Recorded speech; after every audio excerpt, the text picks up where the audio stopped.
Okay, howdy, howdy, howdy. There we go. So, where am I clicking? Okay, so today we're taking some notes on acceleration. And so, acceleration in the most basic form, we have before, and I'm just going to simplify this as much as possible.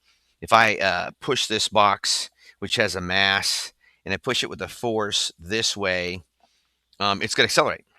And so, that's we have our force diagrams. I can do a complete force diagram with weight and that kind of stuff, but we don't really need to do that at this moment.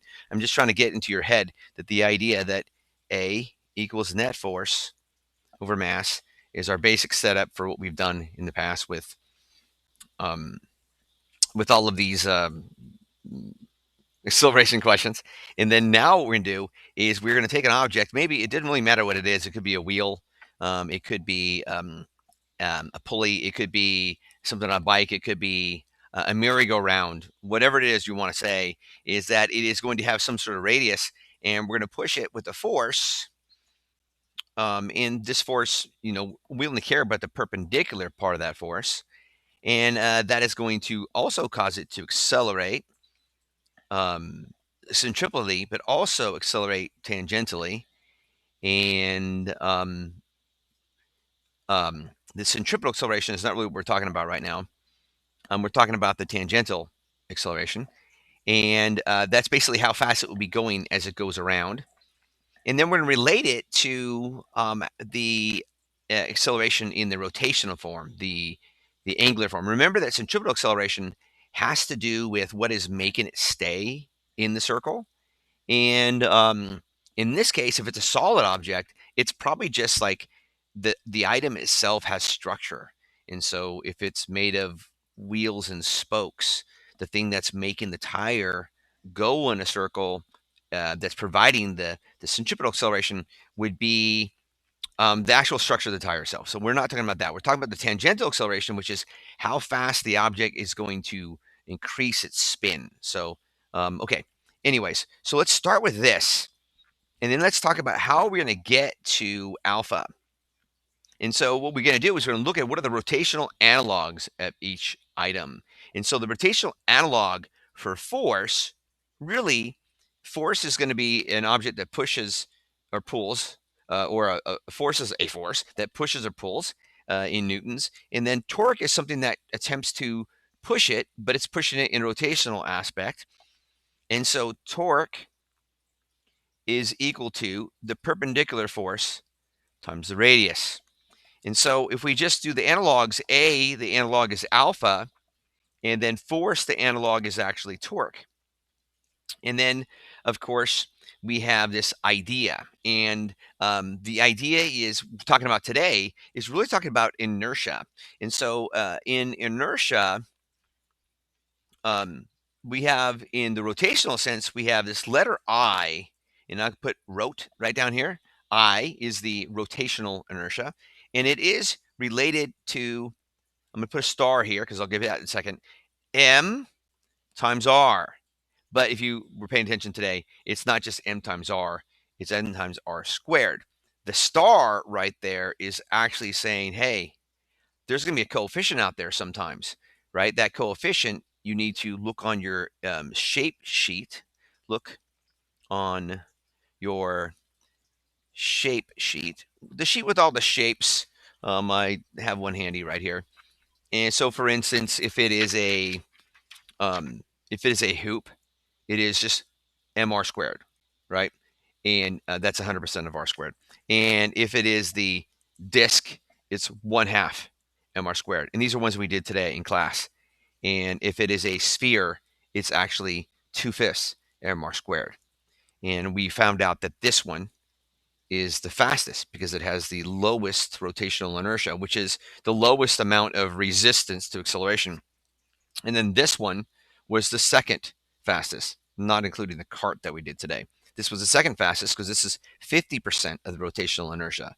So a little bit more rotational inertia than the sphere, but less than this one. And this one was the slowest to roll down the hill because this is 100%. You can't get any more than 100%. You can only get your mass all the way at the radius, 100% at the radius. So anyways, that's why that star is there from your shape sheet. So this is going to be I. And so if A equals F over M, then alpha equals torque over rotational inertia. So if acceleration equals force divided by mass, acceleration equals force divided by inertia, and alpha is rotational acceleration equals torque divided by rotational inertia. There we go. Okay, let's look at it a different way. So now I'm going to take this and I'm going to say, okay, let's write this out. And I'm just going to do this one by one. We could do it all at once, but I'm going to do it one by one. This is true, but let's rewrite I as star mr squared, right? That's all I'm doing is I'm just substituting. Okay, so far so good. I can do that. That's not a problem. I can totally do that. I can also do this. Alpha equals F perpendicular times R over star mr squared. Remember, that star is not there, right? If it's a hoop, it's a 1. We don't have to write it at all. It's just mr squared. But any of the other shapes, we have to write some sort of coefficient. And then lastly, what is alpha? Well, I don't think I did it yet, so let's do it right now. So alpha times r equals a, right? That's what we've had before, which means that alpha is equal to a over r. So alpha is a over r equals F times R over mr squared. And the interesting thing about this is as you look at this, can you cancel some R's? Well, this R will cancel one of those R's, and this R will cancel the other R. So what do you get back to? You get back to A equals F over M, which is what we've already really been talking about this whole time, is that these are rotational and linear analogs. And so it's nice that those things work so well together when you know that we're talking about like adding the radius. Now, it's not as quite as intuitive here for a couple reasons. The first reason is that the rotational inertia isn't just m times r. It's m times r squared, right? So the rotational inertia here is m times r squared. So that's not super intuitive. Whereas before, when we did this, alpha times r equals a, right? All those initial ones were exactly perfectly similar and correct. But these aren't.